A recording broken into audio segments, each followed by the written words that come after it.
Welcome to the BoshNRoll channel. If you want to support my daily Eternal Magic offerings while getting amazing perks like the BoshNRoll Discord community, have me play your deck on the channel, or listen sideboard guides before tournaments, check out the Patreon or YouTube membership program. This channel is possible because of these amazing sponsors. Check them out, all their links are in the video description. As always, thanks for being here. Let's go play some Magic.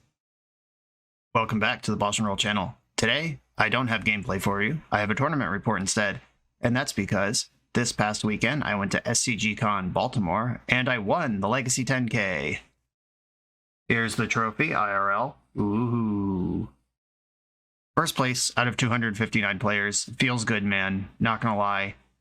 And when I have a tournament experience worth talking about, I do these tournament reports. Basically, I'm just gonna scroll through my Twitter, because I live tweet my results as I play tournaments. And I'm going to do my best to recall the things that were going on in each of the rounds and the journey to the end of the tournament. Let's start with the deck. This is Cephalid Breakfast. This is the exact 75 that I released on the channel yesterday. If you want to see gameplay with this, it's there if you missed that one. And this list came from Alex McKinley of the Epic Storm and Chad Harney, who is a Magic the Gathering grinder. They've been working on this deck for a while, and it was one that I wanted to take seriously for the tournament. I was between this or Jeskai Control with some sort of Fairy Mastermind action going on, and I just really like the ability to win the game against all random BS.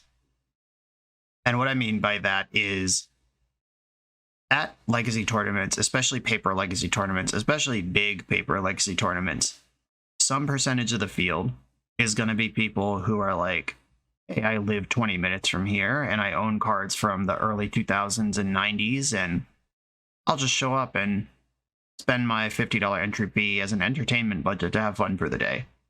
And they don't really have prospects or intentions of winning the tournament. And those people I need to beat just every single time. I cannot lose a tournament match to someone who registered a deck that was just for fun or whatever, and no offense to them or how they want to spend their time or money. It's just important to me that in the Legacy card pool, you can just absolutely obliterate people who are unserious about the event. And that is part of why I went with a deck that can win the game on turn 2 with Force of Will Protection. That's a powerful bar to set for anyone who wants to show up with some nonsense. Another flip side is I wasn't sure how I'd want to build Jeskai, and I wasn't going to be able to put in the time I needed to be sure how to do it. I like the Stoneforge Mystic package in Jeskai. I like Fairy Mastermind. I don't know that I like Staff of the Storyteller in Jeskai Control because it pushes you into a really late game kind of situation. Like, you're basically playing standstill, but without the standstills. And I don't know if that's actually well positioned or not. And I didn't really have the time to put in the work, but luckily Alex and Chad put in the work on a deck that I really liked. They had a list that they liked. They had most of a sideboard guide for me. It was at least one generation old, so I was kind of replacing things on the fly. Like, it would say, for a matchup, -2 Swords to Plowshares. Clearly there's no Swords to Plowshares in the main deck, so I just had to figure out what I think that would mean now on the fly, but it was a lot of the work already done. And this deck just checks all the boxes that I needed to. I'm going to talk about the list now for a little bit, the deck itself, with escalating levels of intensity. At the base level, if you've never seen this deck before, you don't play Legacy, or you're here for reasons unrelated, the combo is Cephalid Illusionist. Whenever this gets targeted by anything, you mill your top 3 cards. When Nomads En-Kor is a 1-mana 1/1 that for 0 mana, you can redirect the next 1 damage it would take to any creature you control. And Shuko is a 1-mana artifact that equips for 0. Nomads En-Kor and Shuko can just spam their 0-cost activation abilities, and you mill your whole deck out with Cephalid Illusionist. Narcomoeba comes into play when it's milled, and that leaves you with somewhere between 3 and 5 creatures with which you can cast Cabal Therapy to check their hand if they have any disruption, and then Dread Return targeting Thassa's Oracle. And all this in a tight little 2-card combo. And then the rest of the deck, Teferi Time Raveler and Orum's Chant, and Force of Will. Make it so your opponent can't interact with you while you're doing this. Raise and Borrow clears out random nonsense like Chalice of the Void in case that's a problem, or a main deck Leyline, Dothy Voidwalker, whatever is your problem, you can get rid of it. Step Through cycles for a wizard, which both Cephalid Illusionist and Thassa's Oracle are both wizards. And that is the core of the deck. Specifically, this take on the deck with 4 Staff of the Storyteller, this is contrary to what a lot of folks are doing. This slot can be Baleful Strix. This slot can be Stoneforge Mystic, which I think is the serious competition. I don't really love Baleful Strix in the slot. I think it's between Stoneforge and Staff at this point. The difference between the two, the main difference anyway, Stoneforge Mystic can tutor Shuko because it's an equipment. It's another way to tutor half of your combo, which is always welcome. And then you play 1 Cauldra for games where you really want to jam Stoneforge Mystic and put the beats on them. And it's just a plan that goes really fast without requiring you to combo at all. And that's powerful. I like that a lot. I've played Cephalid Breakfast in the past with Stoneforge Mystic, and I won a lot of games with Cauldra. The difference with Staff of the Storyteller is Stoneforge Mystic gets hit by a lot of the same stuff that messes up your combo, in that, I mean creature removal. If your opponent kept a hand with 2 Lightning Bolts in it or 2 Swords to Plowshares in it to kill your Cephalid Illusionist so you can't combo, that Lightning Bolt or Swords to Plowshares will also kill your Stoneforge Mystic, and then you don't have Cauldra. And Staff of the Storyteller, go ahead, bolt that 1/1. Please, I'm begging you. It already replaced itself, and it's barely a card anyway. And whatever. And it does do damage. You can attack for 1 with that thing. You can block with that thing. And the second Staff of the Storyteller charges the first one, then you could draw 2. This deck also has Urza's Saga, which can charge your staffs. And there's a 1 of Retrofitter Foundry, which is cool tech from the guys who shipped me this list. And that lets you get extra grindy with your Urza's Saga backup plan, just beating down with constructs. If your opponent's just holding up a bunch of interaction and counter spells and never lets you combo, you can just kill them with Urza's Saga the old-fashioned way. Make 2 constructs, tutor up Retrofitter Foundry, start pooping out servos, and they got to deal with these 4/4s, then 5/5s, then 6/6s in quick manner, or else they'll just die. And while you're doing that, you're charging your Staff of the Storytellers, drawing more Teferis and Orim's Chants to protect your combo from the counter spells they've been holding up. This deck really just covers every axis. And I like that Staff of the Storyteller kind of exists on a separate space, but drawing cards still helps your combo. And the 1/1s are not irrelevant because you're a Cabal Therapy and Dread Return deck. There is a game in the tournament that I lost because I had already used up all my Narcomoebas, and although I successfully was able to present a protected Nomads Illusionist, I couldn't have a 3rd creature to Dread Return with. And these 1/1s really do a lot of work here.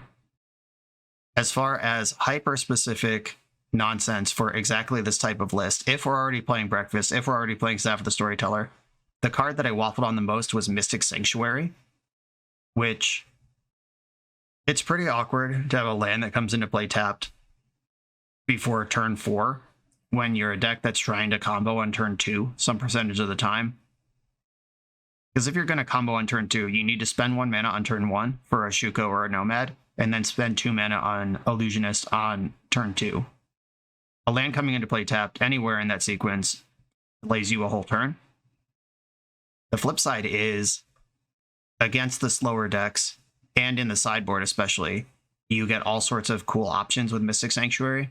The best thing to do is Orim's Chant versus a control deck, and if they counter it, then you just fetch Mystic Sanctuary, put it on top, and Orim's Chant them again on the next turn. If you have a cantrip and enough mana, you can even do it right now, and really just punish their hand until they run out of gas. That line came up a few times for me, and it was really good. Another cool line that exists is if you suspect your opponent has Surgical Extraction or Fairy Macabre as their interaction, then Step Through is a spell that can tutor Cephalid Illusionist. Then you can Mystic Sanctuary the Step Through, cycle it again and get the Thassa's Oracle. And then you can combo mill out your whole deck and just cast your Oracle from hand. And there's no point where Thassa's Oracle is subject to any of those particular types of graveyard hate. That's a potent line that exists too. And once you're in sideboard games, Hydroblast, Flusterstorm, Swords to Plowshares, Prismatic Ending, all of these are cards that you're happy to rebuy. You just sort of settled into Azorius midrange and just make sure you don't die. And having Mystic Sanctuary and decks like that is well established in the Legacy format. The other card I was considering was Scrubland, which you lose all those things I just said, but you get another white source for Staff of the Storyteller and Orm's Chant. Staff is, in a lot of ways, a double white card, because if you want to draw a card right away, you have to spend a white. After you spend a white to cast it, Orm's Chant costs white to kick it, and kicking it does come up. There are a lot of times where you just want to buy a turn, and Orm's Chant with kicker, you can't cast spells and you can't attack. Let's go to my turn again. And the Scrubland provides a second black source, because this deck, as it's currently constructed, can't cast Dread Return on the front. It has to flash it back. And it is a cool line that exists in some builds of Breakfast that can make double black, where if an Illusionist gets countered or killed, and you draw Dread Return, you can Dread Return targeting the Illusionist, and then that solves the problem of both giving you an Illusionist and getting Dread Return out of your hand. Just double whammy. So this deck can't cast Dread Return, but it can fire off Orm's Chants over and over again with Mystic Sanctuary, and honestly, it was not really a problem for me that I couldn't cast Dread Return. You're a deck with Cabal Therapy, you're a deck with Brainstorm. Just get it back where it needs to be somehow, and you'll figure it out. Where the Mystic Sanctuary firing off multiple Orm's Chants versus control was huge in the tournament. So I do like this build, but that was the super detailed last 75th card decision I was fighting with myself about at the final hour before the event. That is the deck. As always, my Patreon had this list before the tournament. The tournament was on Saturday. I posted this list to the Patreon Thursday night. Anyone could have had this for $5, so it's there. If you want to join the Patreon and get access to this, I always post my list before tournaments. It was there, and now after the event, I updated that older sideboard guide, and it reflects the cards that are actually in the deck. It reflects some thoughts I've had that are slightly different than the thoughts I was originally sent in that guide. That's available on Patreon as well. So it's all there if you want to learn how to play this deck. Now let's review the tournament itself.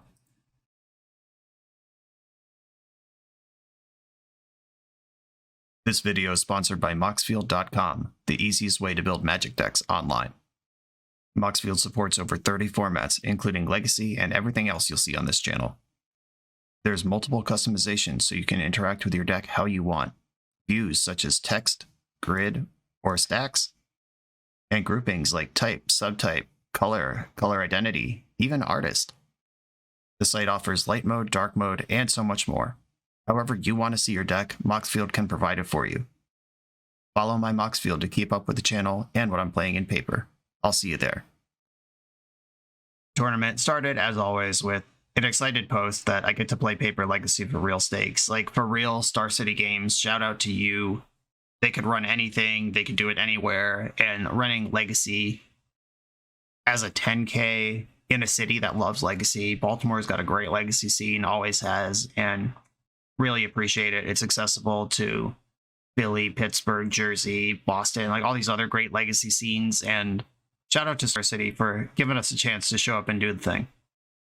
Hashtag not sponsored by StarCity, but I do like them. The event was 259 players. That's 9 rounds of Swiss before the cut to top 8. Round 1, I played against Uro Bant with Counterbalance and Scroll Rack, which was pretty spicy. My opponent sat down. They were basically like, I'm a fan of the channel.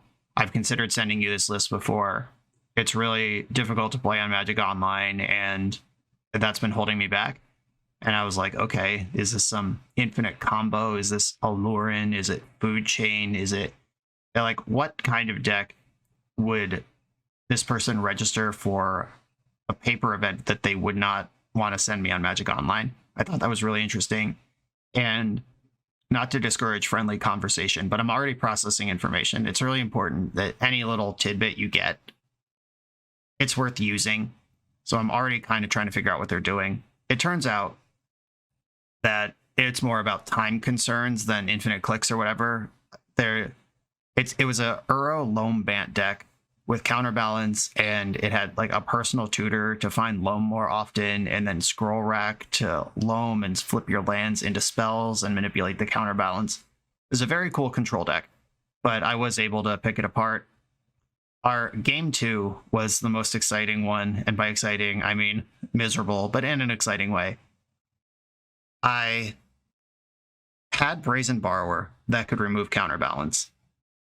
I had Surgical Extraction that could shuffle their deck if they had a card that I cared about on top with counterbalance. And because Surgical costs 1 and Petty Theft, the Petty Theft part of Brazen Borrower, costs 2, they couldn't control the top of their deck to stop both of these things. At least one of them was going to be done at random. And they had a fetch land that could get Mystic Sanctuary. So they could set up one counter, but I could mess up the other one. And my hand had, I think I already had Shuko in play, and my hand had 2 Cephalid Illusionists. So what I did was, in the end step, Petty Theft counterbalance. They responded by fetching Mystic Sanctuary and targeting their life from the loam. And there's a spot here that's really interesting, because if I Surgical the loam, then we get a random reveal on Surgical. And if I succeed, then we have another random reveal on Life from the Loam, or on Petty Theft. But if I fail, if Surgical gets blind flipped and there's a 1 on top, which is the most plentiful number, probably other than 0, but it might be close. But if there's a 1 on top, then they counter the Surgical, and there's a 2 floating on top that counters my Petty Theft and locks out my Cephalid Breakfast. But if I let the Mystic Sanctuary resolve, then Brazen Borrower is countered, but I can still Surgical to shuffle their deck and check their hand. And I'm actually, right now, realizing, so this is important. I'm realizing right now I could have Surgicaled after they put the loam on top and before they revealed for counterbalance. Then I guarantee Surgical resolves, and I check their hand, and Petty Theft might still resolve. Okay, so I punted this. This is why we review matches. So they reveal the loam, counter the Petty Theft.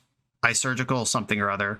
I see that their hand is not relevant, and we shuffle their deck.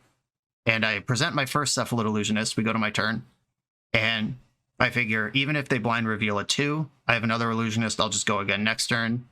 And they blind revealed not only a 2, but it was Containment Priest, which locks out my combo. And then we played a long game after that, which I was not successful in, but it came down to that turn. And I thought at the time, like, I did my best, and they blind revealed the perfect card. Like, what are you going to do? But actually, I did not play my best, and there was something I could have done. So there was a third timing option that it's really important to be aware of when you mess up. It would have been really easy to blame RNG on that one, but it was me. Round 2, I played against Winota Stompy. This was actually really funny because I'm on Breakfast versus Winota Stompy. The match next to me was Breakfast versus Winota Stompy. Like, what have we done? How did we get here as a legacy format? But it was just funny that specifically Winota Stompy showed up twice next to each other. I won game 1 quickly because my opponent is not a blue deck. And then game 2, opponent got enough hooks in to slow me down, and they got a Winota into play, whiffed on a Winota trigger. I get a Miracle Draw Step that I wasn't expecting to get. They go to their turn again. They whiff on another Winota trigger. I get a second Miracle Draw Step I wasn't expecting, and still couldn't string it all together in time. They won game 2. And then game 3, I used, or important detail here.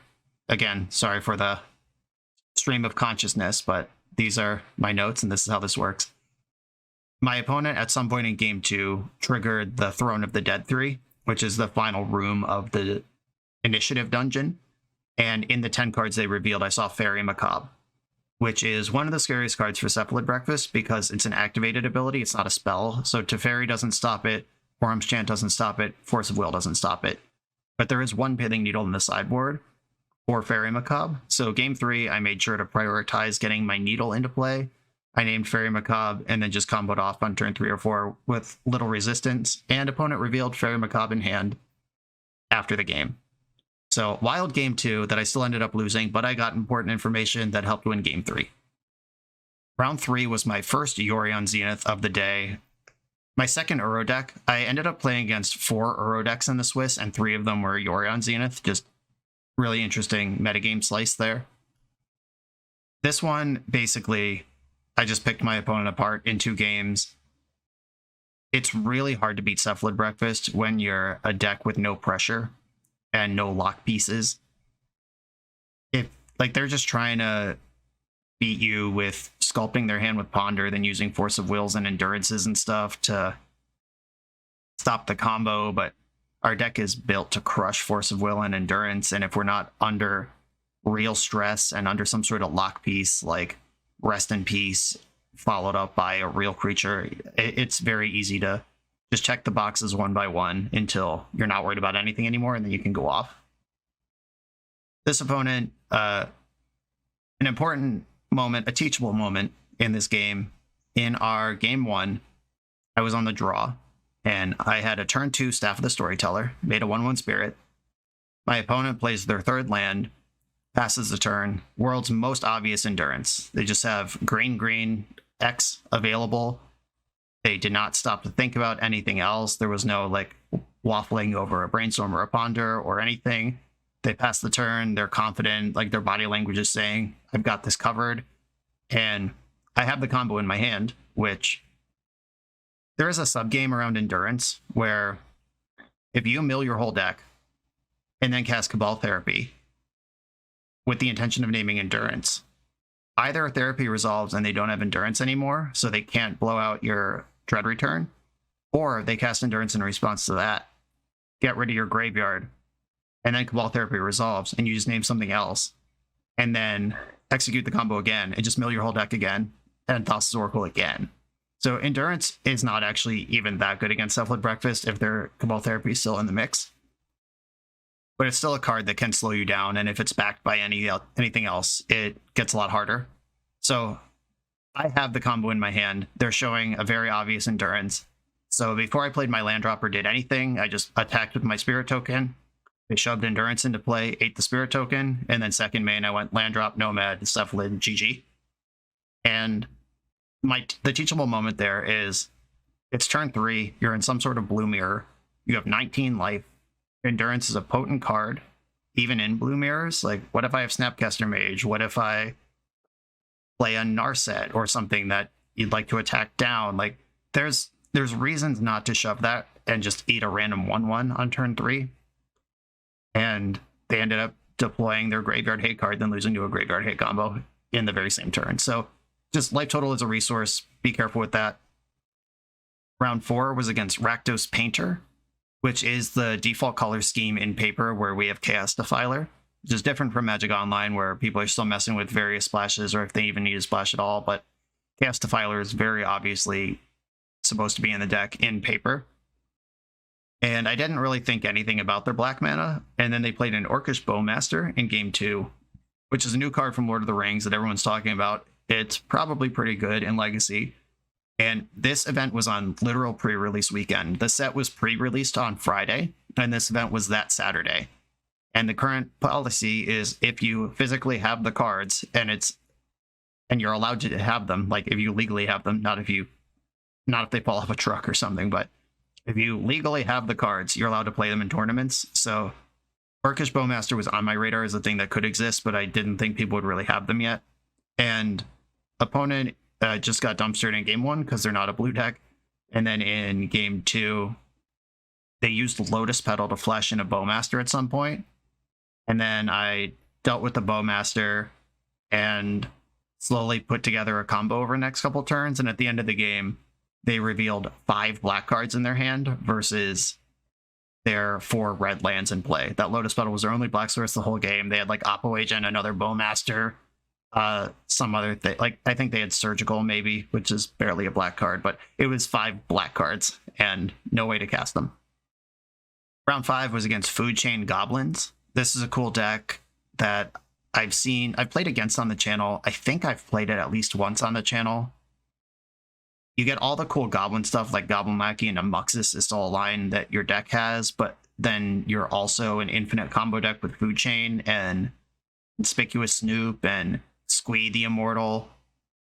It's very cool. It's powerful on board. It's powerful from behind even because it has the infinite combo and just a sweet deck. But it's not a blue deck. And I randomly just was watching some of my friends play the grinders the night before. You could go, if you go 5-0 in a grinder, you get a buy in the main event. I wasn't playing them, but I was watching my friends, and I randomly just recognized this person as Food Chain Goblins from walking by the grinders the night before. Again, just squirrel away all that information you get. It could matter a lot. And I was on the play. I just mauled a perfectly fine 7 that didn't present a fast combo. I mauled a perfectly fine 6 that didn't present a fast combo.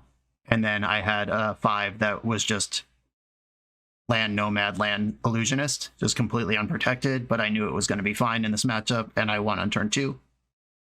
And then game 2, it's kind of more of the same. I don't think they presented anything that I cared about. I boarded in all the removal. I kind of like stuffed their early plays and then made my combo. And it felt like they didn't have anything at all, which we'll circle back later because, spoiler, I play against this opponent again in the finals.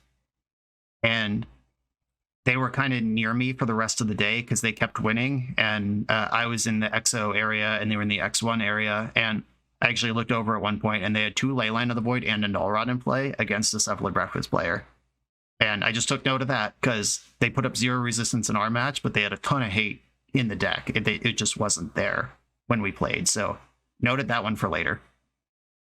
Round 6 was against a very cool Yorion Zenith deck with Delighted Halfling in it. That's the new mana dork that for green, you get a 1/2. It taps for colorless, or it taps for a mana of any color for a legendary spell, and that spell is uncounterable. That's pretty busto. They had a turn 2 Grist in one of our games. Their deck had Leovold, it had Minskin Boo, it had Atraxa. All of these are legendary spells that are uncounterable and pretty dope to ramp out and make sure they resolve. Just very cool innovation on the Yorion Zenith package. I'll be very excited to try that as soon as I can get these cards on Magic Online. This game was very similar to the 2 other Uro decks I played where I just took my time. They couldn't really pressure me. They couldn't interact super meaningfully. And then I just checked boxes one at a time until I knew I couldn't lose and went for it. I did punt game 2 in this matchup, though. We were playing this super long game around a Teferi that was being tentatively protected by Retrofitter Foundry. They had Endurance. I had Teferi. It had already minused, so it started at 1 loyalty when this dance began, and basically every turn was they attack with Endurance, I spend mana to make a servo, and I jump block. And then they added Mawloc, and Mawloc showed up. I played out a Narcomoeba that I had drawn just to have a second creature in case something weird changed. But then they had Mawloc, which killed Narcomoeba, and then they had 2 attackers to my 1 blocker every turn, the servo coming out of the Retrofitter. So every turn it was Teferi goes up by 1, they attack it for 5, I block the 3, Teferi goes down by 2. So Teferi is slowly bleeding out, but I know as long as he's in play, as soon as I find the other half of the combo, I can go off. I think I had Illusionist, but not a Nomad, or, A or B, but not the other.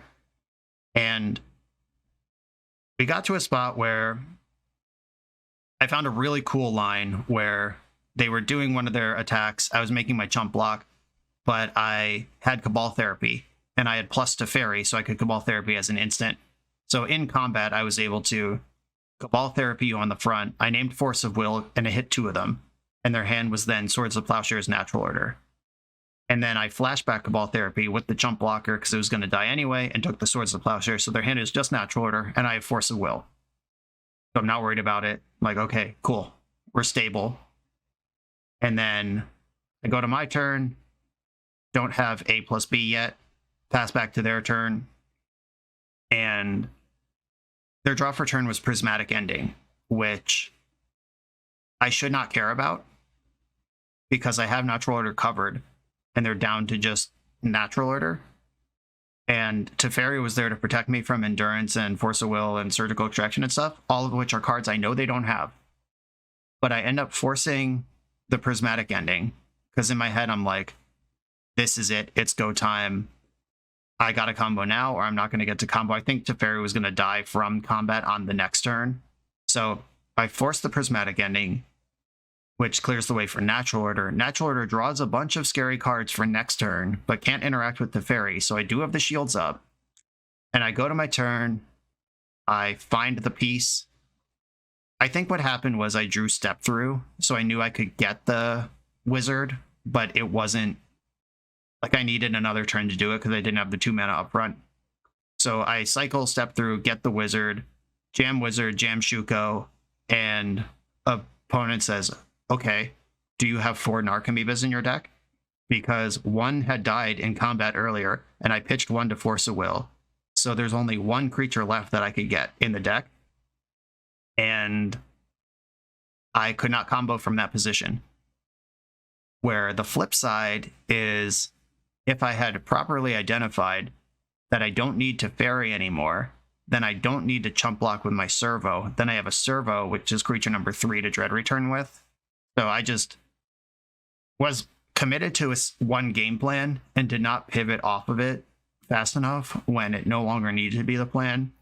So we had a game, we ended up in a game 3 that I ended up winning, but I did not need that game if I played correctly. So pay attention to changing information. I blew that one and gave them a game 3 that I didn't need to give them. Round 7 was once again Yorion Zenith. This one seemed really normal. No Scroll Racks, no Delighted Halflegs, just stock Yorion Zenith as far as I could tell. And I don't think anything interesting happened in this matchup. They read Staff the Storyteller when I played it, and I was like, oh baby. No offense to that person, but Staff the Storyteller has been a legacy staple for a couple months now. So reading that card like you've never seen it before made me confident that I would be able to navigate the matchup. I thought maybe they weren't quite as tuned into Legacy as I was, and I pretty easily picked apart what they were doing with some Orm's Chance and whatever. Both of these matchups were ones where the Mystic Sanctuary for Orm's Chant came up big. I drew with lands in round 8, locking up top 8, and then in round 9, I thought I drew with Red Stompy. Spoiler, this is going to come up. They're not Red Stompy, and I'm about to play them. So, drew with them. You come here to level up at Magic. To level up as a software engineer, check out the new YouTube series Dev Better, hosted by the founder of 7 Factor Software and Magic player, Jeremy Duvall. 7 Factor's small teams of high-performing engineers build custom mobile apps, APIs, and highly scalable systems for Fortune 500 companies and ambitious startups with great ideas. If you'd like to hire 7 Factor, or maybe join their team, contact them through their website at 7factor.io. And don't forget to subscribe to 7 Factor's YouTube for every episode of Dev Better. Here is the top 8. My roommate for the weekend, Tony Scapone, in first seed. I was pretty worried about him because Black Saga Storm, it's a deck that's faster than my deck, and I have a bunch of counterspells, but he's got a bunch of discard, like way more discard than I have counterspells, and also just has better dumpster potential than I do, and I was worried about Tony. And Kenton was my painter opponent from earlier, Wowie McDoug. His real name is Josh, by the way. Was the Goblins player from earlier. I believe Quinn was on Boros Initiative Stompy. Harry is the person I drew with in round 9, who I thought was on Red Stompy, but actually was not. Ian was lands. Anthony was Infect, and that was the top 8. Having both Black Saga Storm and Infect on the top of the bracket above me, like play draw, if we get paired, was a concern. But all you can do is win your matches from here. These are the standings. Spoilers coming true. Turns out Harry was not Red Stompy. It was actually, I called it Naya Depths in the tweet, but I think it's actually Naya Maverick. Like, there's no Depths combo. To my knowledge, it's just a ton of Urza Sagas in a Knight of the Reliquary value shell. The lists are now public, so I have more information than I did at the time. And luckily for me, opponent dropped a Punishing Fire face up while they were shuffling for game 1. So I immediately was able to identify that this is not red stompy. I at first thought it would be lands. Then based on the first couple turns of the game, I was like, okay, this is some sort of Naya Depths with Punishing Fire, and it's not anything that I thought it was. But still, not a blue deck, and was able to pick it apart. Another important thing from this top 8 match, we shuffled up for game 1, and my opponent tapped my deck, like acknowledged, like, you're good, I'm not going to cut you. And I politely encouraged my opponent, when you're playing for thousands of dollars, to cut your opponent's deck. And it's not unsporting, it's not rude, it's just good practice. Please cut and shuffle your opponent's decks whenever it's available. You should not be tapping up and passing on a cut in competitive Magic. Most cheats are crimes of opportunity. Like, there's very few people who come from home thinking, like, I'm going to cheat the crap out of this tournament. There are people who see an angle that they could shoot in a desperate situation and they take advantage of it. And if you're tapping their deck when they present, it becomes very easy to start vampiric tutoring. Like, you crack a fetch land, while you're in there, you just move something good to the top. You know your opponent's not going to cut it away. Just don't give them that opportunity. Keep people honest. It's very easy. Round 4, I did, in fact, end up paired against my roommate for the weekend, Tony Scapone, also YouTuber and streamer and inventor of some very cool Storm decks. Good dude, friend of the channel. Go subscribe to his stuff if you like that sort of thing. He was on Black Saga Storm, and he was on the play, and I managed to break serve in game 1. He went all in on... I hope I'm remembering this right. My memory is that he went all in on a force check. Nope. Okay, it's coming back to me. Okay. I kept a hand with Force of Will and Ponder. Then he had turn 1 Thoughtseize, which took my Force of Will. And then I pondered and found 2 more Force of Wills off of the Ponder. I mean, like, one at a time. You don't get both of them. But I put Force of Will in my hand, and the top card of my deck was also Force of Will. And he went for a turn 2 Nas, and I countered it, and he just had nothing left, and I won pretty easily from there. Which is one thing that I like about Breakfast compared to decks like Saga Storm, is the ability to, over time, solve any problem, just with an Orim's Chant, with a Teferi, with a Force of Will backup, with a Pithing Needle, etc., etc. Your combo gets better the longer the game goes, whereas some combo decks, it's only getting worse for you the longer game goes. So Tony's play of turn 1 Thoughtseize you, 1 mystery draw step in between that and the Nas. That 1 mystery draw step just happened to be forced, and he just wasn't really in the game. So that's like a risk that Breakfast doesn't usually have to take, that some Storm decks, it's right to just take your whatever percentage that they missed. We also had a really cool level system here, where I pondered on turn 2, and I kept my ponder. If I shuffle my ponder, he knows I didn't find Force of Will. If I kept my ponder, maybe I'm just setting up my own combo, and if he plays like I found Force of Will, and I don't actually have it, because I kept a proactive spell instead, because I know he's going to play around Force if I keep my ponder. And Tony knows that I know this, so even though I kept my ponder, he still just shoved the ad nauseum into it, because there's just that exciting level system there. I've beaten a lot of players with Thoughtseize combo decks by having them Thoughtseize me, and then I ponder and keep it, even though it's not interaction. And it shows confidence. It shows I found what I needed here, and you don't have to say a word, and they recognize that you had a chance to look at more cards and didn't take it. And if you're a deck that can leverage that 1-turn window of them trying to figure out how to play through the counterspell you just drew, which you didn't actually draw, then you can really win. Tony knows all about that level system and was just like, okay, bet, Nas, but I actually did have it. Game 2, we both kept 0 landers. It was awesome. Just a really messy game of Magic. His start was like Lotus Petal, Dark Ritual, or maybe it was...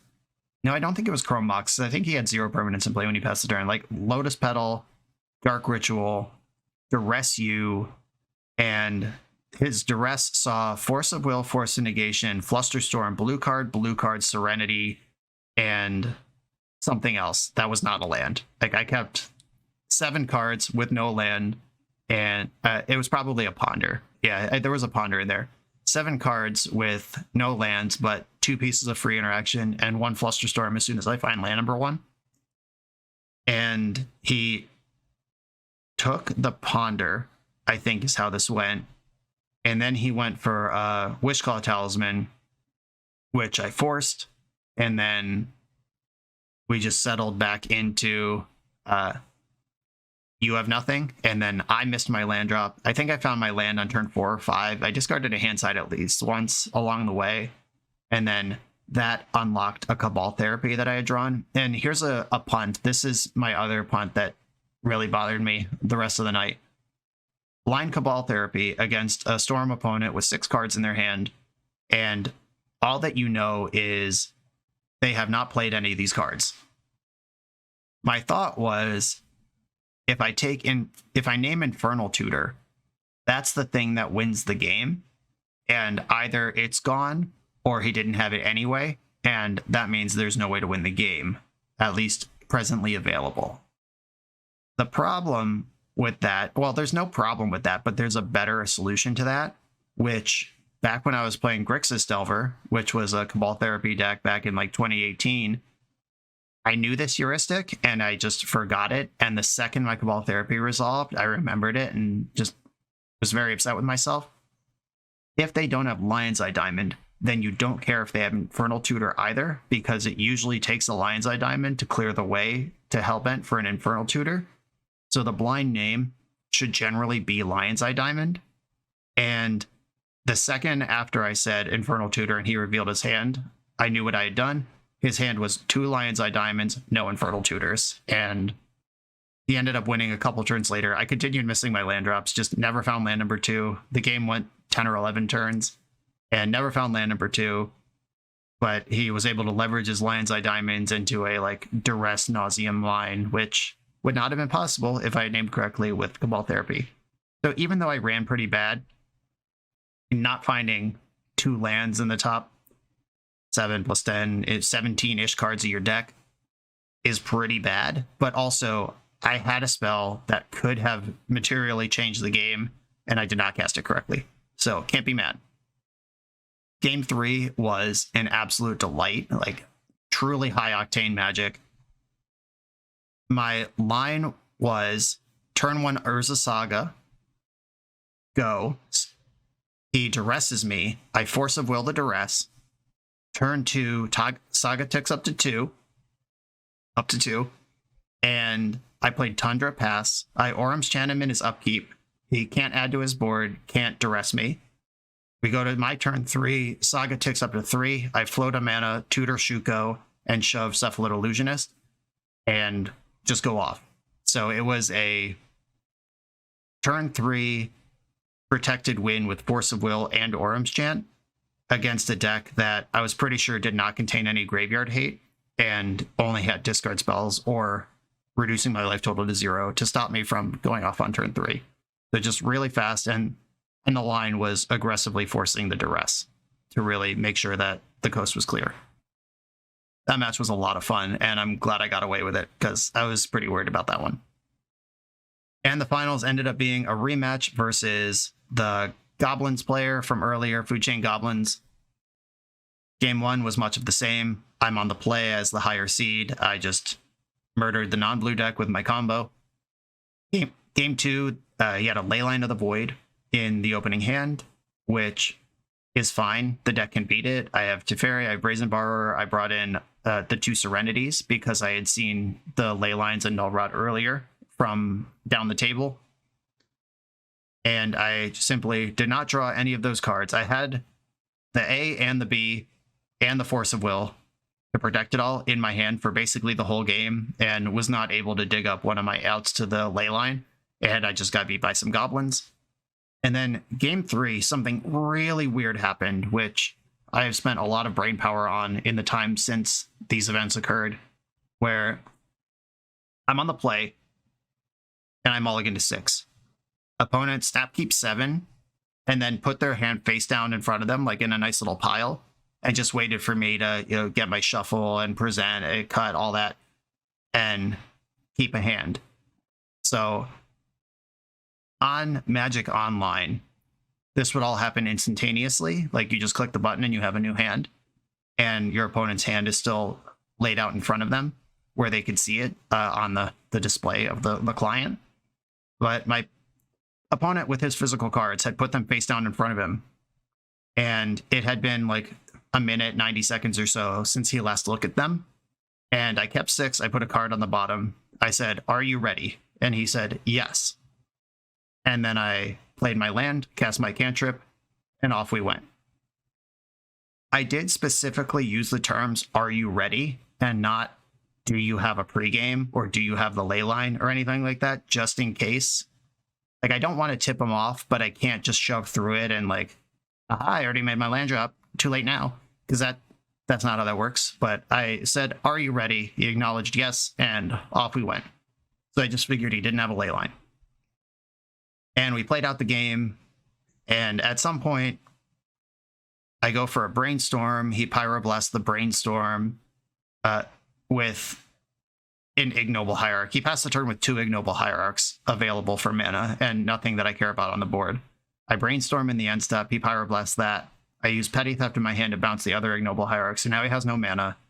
And I go to my turn and just drop the combo, and I used the first Narcomoeba to Cabal Therapy him in case there was some disruption in the hand I wanted to know before my whole deck was exposed. And there was no disruption in the hand, but there was a Leyline of the Void, which I figured he just drew on turn 2 or something. And that comes with the territory of playing Leyline of the Void. And I was just like, "Oh, that's unlucky." And executed my combo and won the tournament. But then the head judge of the event, who was sitting on my opponent's side of the table, and my opponent's friend, who was sitting on the opposite side of the opponent across the table, they were both kind of like, "So what's up with that opening hand?" And I've spent a lot of brain power trying to figure out if my opponent was just tired and trying to save face, or if they actually thought themselves into a hole, where it turned out the ley line was in the opening hand, and it was not put into play as a pregame action. And my opponent was just sort of like, I had a plan. Like, I can't imagine what the plan was. Like, the friend said something about like, "Oh, is he playing around Brazen Borrower by not putting in Leyline?" Because my opponent did have 3 ignoble hierarchs that game and a pyroblast. So if maybe they thought themselves into a hole where it's like, I'm going to cast Leyline on turn 4 and pyroblast the Brazen Borrower, which doesn't make any sense, because if that's the case, you don't have to counter Brazen Borrower if you get the thing I need to borrow in play for free before Borrower is available. Pyroblast will be up before Petty Theft is for the entire game, and you can just protect it that way. And even if the Petty Theft resolves, you forced me to use it up front, where you can then tap your 4 mana to replay Leyline with the Pyroblast backup, which, if that was the plan, it's the same plan, except you get to check me for 0 and then execute that same plan if it's even necessary down the road. I don't know. Like, I have to imagine that my opponent genuinely just like at the end of 12 rounds of Magic forgot that there was a Leyline in the hand and realized it when his turn 1 began and it was too late. Either way, it's very awkward. If that was an intentional strategic decision, it doesn't make any sense. And if it was an oops, it's a pretty big oops. Either way, there was not a Leyline in play, and I just shoved my combo and did the thing and ended up winning the tournament. And that was my experience at SCGCon Baltimore Legacy 10K.